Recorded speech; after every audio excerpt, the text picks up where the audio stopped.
The battle over the WHO is intensifying. They're a puppet of China. They're China-centric, to put it nicer, but they're a puppet of China.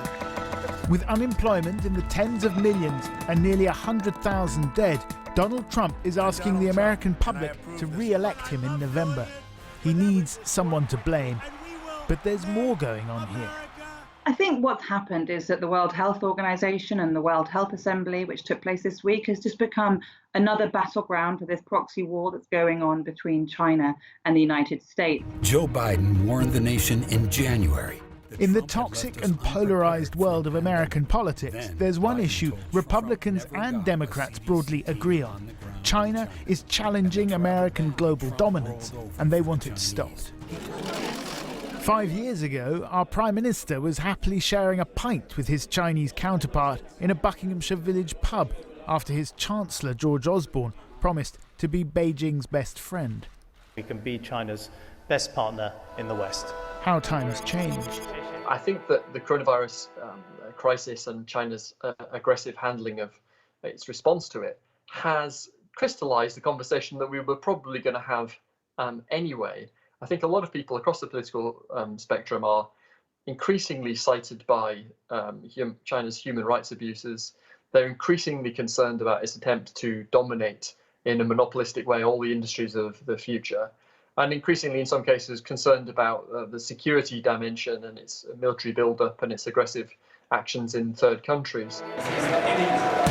Before coronavirus consumed every inch of bandwidth of the public discourse, the government granted Huawei, the Chinese telecoms giant, access to the UK's 5G network, in the teeth of trenchant opposition from backbench MPs and the United States.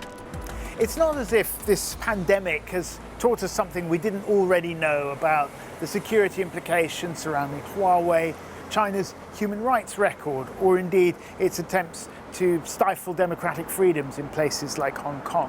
China has been pretty consistent in these matters over the past few years. What's really changed is not in Beijing, but in Washington. On China, it once looked, perhaps to coin a phrase, as if the UK could be pro-eating cake and pro-having it at the same time. But that was before COVID-19 massively sharpened the great geopolitical battle of our age. Prior to the pandemic, we were still talking about a Britain that was leaving the EU and looking to the world for new free trade agreements and commercial deals and so on and so forth. And really, there are only two major ones that actually are realistic alternatives to the EU. I mean, one is the United States and the other is China. But the likelihood of our sitting down with the Chinese to reach a free trade agreement or an investment treaty, which the EU has been trying to do for years without success, in this particular environment, I think is pretty slim.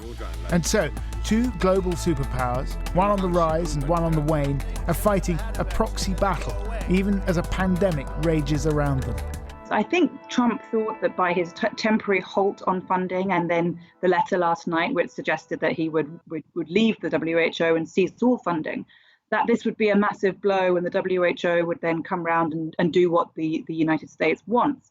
I think it's sort of backfired. I think we're seeing that maybe the US aren't going to be the lead institution in global health going forward. I think this raises lots of questions about what other states might do. So governments who are used to being reliant on US funding for global health, are they going to start looking to the Chinese? Perhaps the battle over the WHO signals a shift in the balance of soft power, at least in the arena of global health.